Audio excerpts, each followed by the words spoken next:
So, today we are going to learn how to apply the rules of transformations to functions. We are going to learn what makes our quadratic go up, down, left, right. So, stop and jot. Our original equation, our original function is called a parent function. It is this function in black over here, y equals x squared. But we have two new functions here. We have this red one that says x squared plus 2. If you look at the original one that starts at 0, 0, this new one starts at 2, 0. No, sorry, 0, 2. We didn't go left or right, but we did go up 2. Meaning that our change here was up 2. And now, if we look at this blue one compared to the original parent function, which was that black one. So what changed from the black to the blue?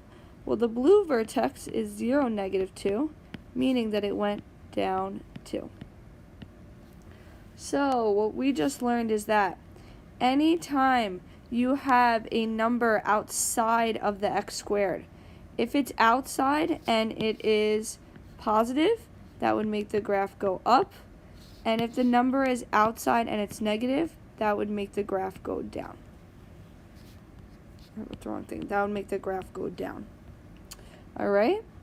Now let's look at this next one. We still have that original parent function. We call it a parent function because it's the base function. It's y equals x squared. First, we have this one that shifted to the left. So the new vertex would be negative 2, 0. This one shifted to the left 2. And inside the parentheses, we have a plus 2. Meaning anytime we have a number inside the parentheses and it's positive, it's going to go to the left. With this other one, our new vertex is 2, 0, and I see that from the parent function to this new blue one, we went to the right 2. So a negative number inside of the parentheses is going to make my graph go to the right. So let's look at that right here. Anytime we have a negative number inside the parentheses, that means right, which is kind of the opposite of what we normally think. And anytime we have a positive number inside the parentheses, that's going to mean we go to the left.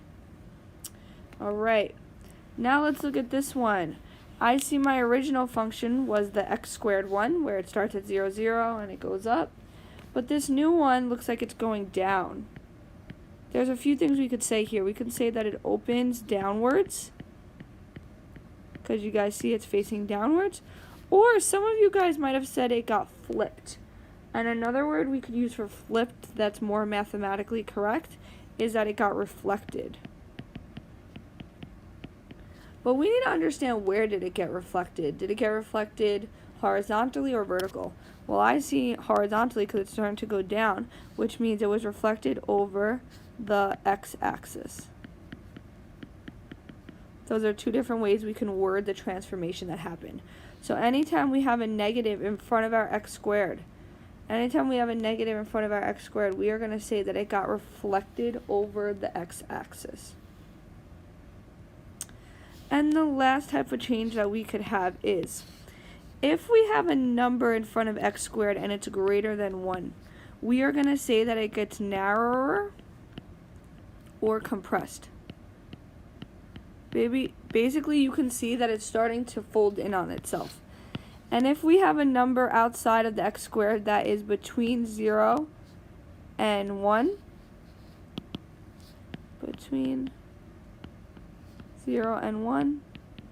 we say that it got wider. Starts to open up more wide. So this is what we were saying before, that it got narrower, it got wider. Now let's put all of these together. So the first number we can have is the number to the left of the x squared. This number tells you if this number is negative, that's reflected. If it's greater than 1, then that means compressed.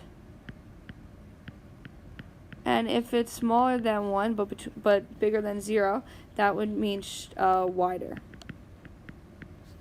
And then inside the parentheses, this is one that's a little opposite that you would think.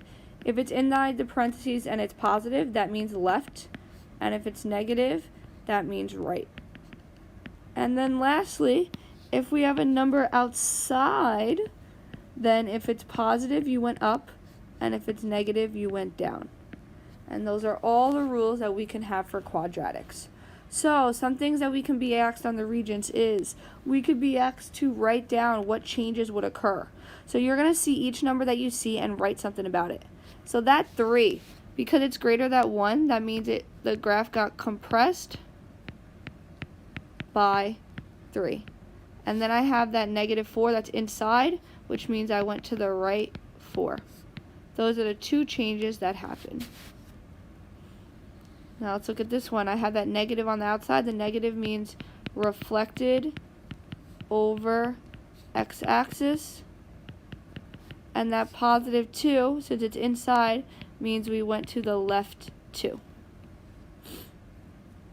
Alright, I really want you guys to try using your notes right now and try to see what these transformations would be. I have the negative outside the x squared to the left, so that means reflected over x-axis. And then I have the +6 on the outside, which means we went up 6. Let's look at this next one. I have the 1/2, which is smaller than 1, which means it gets wider by 1/2. Then a -1 inside the parentheses means we go to the right 1. And a +3 on the outside means we go up 3.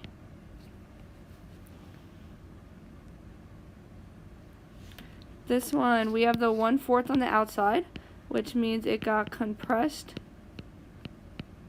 by 1/4. And the -3 on the inside means we went to the right 3. And I made a mistake here. Whenever the number is smaller than 1, it actually gets wider.